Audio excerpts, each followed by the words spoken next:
Mutton রান্নার recipe তো বিভিন্ন রকম হয়, এইভাবে একবার রান্না করে দেখুন, এর স্বাদ হবে অসাধারণ। অসাধারণ ফ্লেভার হবে। আজ আমি পেতল হাঁড়িতে রান্না করেছি। আজ দেখে নেওয়া যাক আমি কি কি মশলা ব্যবহার করলাম আর সেগুলো কখন কখন ব্যবহার করলাম। নমস্কার, আপনারা এখন দেখছেন রান্না ভালোবাসি। রান্না ভালোবাসির আরো একটা নতুন রেসিপিতে সবাইকে স্বাগত। আজ আমার রেসিপিতে থাকছে পেতলের হাঁড়িতে মাটন রান্না।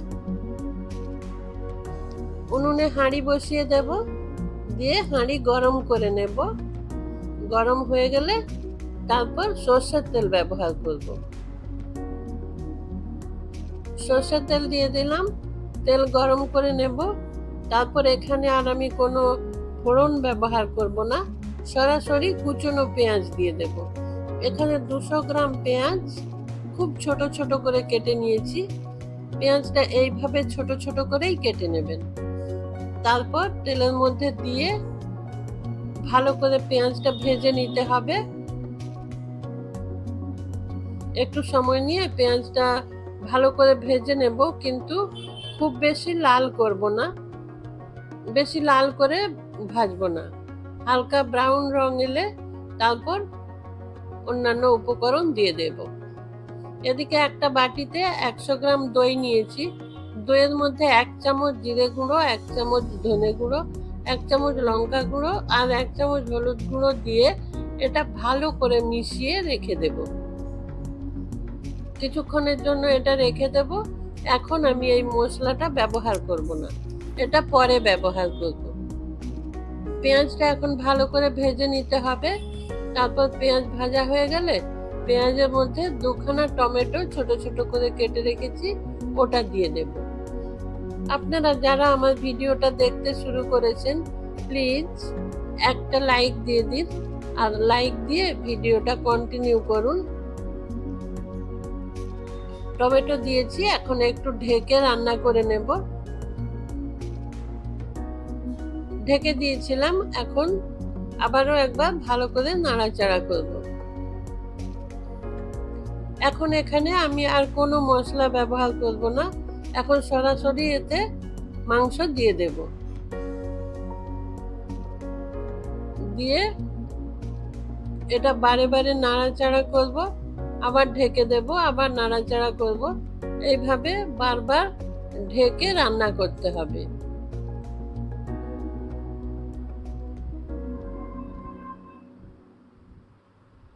হাঁড়ির মধ্যে কড়াইয়ের থেকে একটু অসুবিধা হয় নাড়াচাড়া করতে। আমরা কড়াইয়ে রান্না করতে অভ্যস্ত, এর মধ্যে একটু কষ্ট হয়, কিন্তু খুব সুন্দর দুর্দান্ত স্বাদের রান্না হয় এই হাঁড়িতে রান্না করলে, পেতল হাঁড়িতে কিংবা মাটির হাঁড়িতে। আবারও ঢেকে দিয়েছিলাম। দেখুন মাংসের রং আস্তে আস্তে চেঞ্জ হয়ে যাচ্ছে। আবার একটু ভালো করে নাড়াচাড়া করে দেব। প্লিজ আমার চ্যানেলটা সাবস্ক্রাইব করে আমার পাশে থাকবেন। ডান দিকে থাকা বেল আইকনটা প্রেস করে দেবেন। আপনারা সাপোর্ট করলে আমি আরো উৎসাহ পাবো রান্না করতে। এখানে মশলা দিয়ে দিচ্ছি। 1.5 চামচ পরিমাণে আদা বাটা দিয়ে দিলাম, রসুন বাটা দিলাম 1 চামচ, দিয়ে কাঁচা লঙ্কা বাটা দিয়ে দিলাম 1 চামচ। তারপর ভালো করে সবকিছু আবারও মিশিয়ে নেব। এটা ভালো করে মিশিয়ে নিতে হবে। এখন আর কোনো কিছু ব্যবহার করব না। এখন ভালো করে একটু মিশিয়ে নিচ্ছি। খুব ধৈর্য নিয়ে মাটন রান্না করা উচিত, এটা বেশ সময় নেয় রান্না হতে। আবার ঢেকে দিলাম। মুরগি মাংস যত তাড়াতাড়ি সেদ্ধ হয়ে যায়, এটা তো তা হয় না, বেশ সময় লাগে। সেই জন্য একটু ধৈর্য নিয়ে এটা বারবার ঢাকা দিয়ে এইভাবে কষিয়ে নিতে হবে।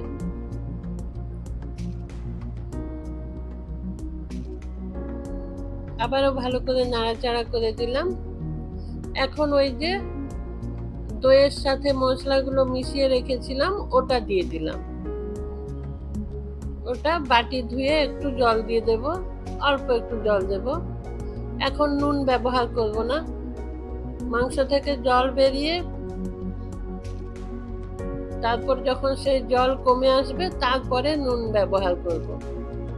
মাংস যখন এখানে বেশ কিছুটা সেদ্ধ হয়ে যাবে কষানোর সময়, তারপরে নুন ব্যবহার করব। মশলার সাথে ভালো করে মিশিয়ে নিয়ে আবারও ঢেকে দিয়েছিলাম।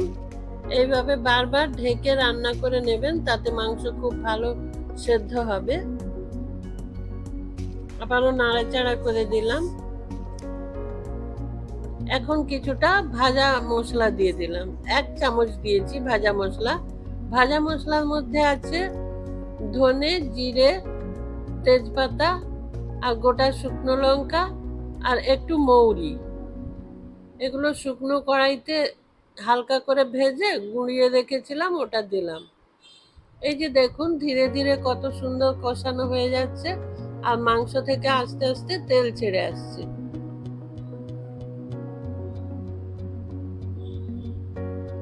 কষানো যত ভালো হবে মাংসের টেস্ট তত বেশি ভালো হবে। আর কষানোর সময় এইভাবে ঢেকে ঢেকে বারবার এইভাবে কষাবেন, তাহলে খুব ভালো রান্না হবে। এই যে আবারও ভালো করে নাড়াচাড়া করে নিচ্ছি। এই যে কষানো প্রায় হয়ে এসেছে, মাংস থেকে খুব ভালো করে তেল ছেড়ে গেছে।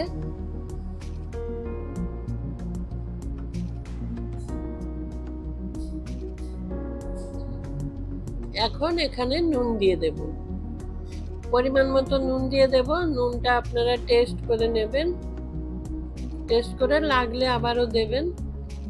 অল্প একটু চিনি দিলাম ব্যালেন্স করার জন্য। তারপর সবকিছু আবারও ভালো করে মিশিয়ে নিতে হবে। মাটন রান্নার আসল স্বাদ আসবে এই কষানোর কাছেই। ভালো করে কষিয়ে নিতে হবে। আবারও একবার ঢেকে দিলাম, ঢাকা খুলে আবারও একটু নাড়াচাড়া করে নেব। তারপর এখানে আমার আরো একটা উপকরণ ব্যবহার করার বাকি আছে, সেটা ঘি, গাওয়া ঘি। এটা দিয়ে দিলাম 1 চামচ, আর অল্প একটু দিয়ে দেব। এই ঘি মাটনে ব্যবহার করলে সুন্দর একটা ফ্লেভার আসে, আর আমি মনে করি মাটন রান্না করলে একটু ঘি ব্যবহার করাই ভালো,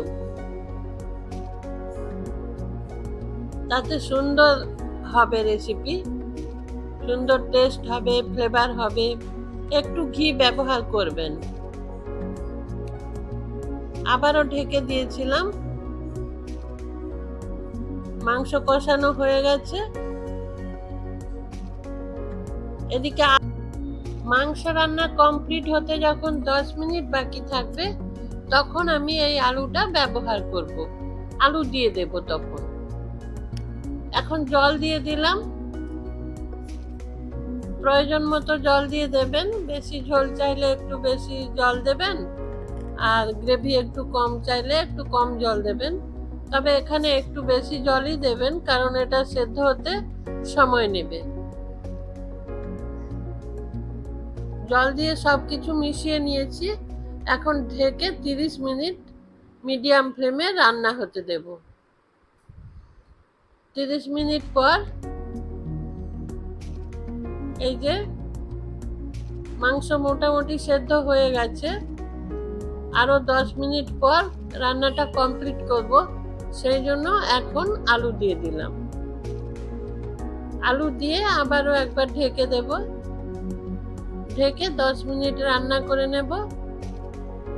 10 মিনিট পর এই যে রান্না প্রায় কমপ্লিট হয়ে গেছে।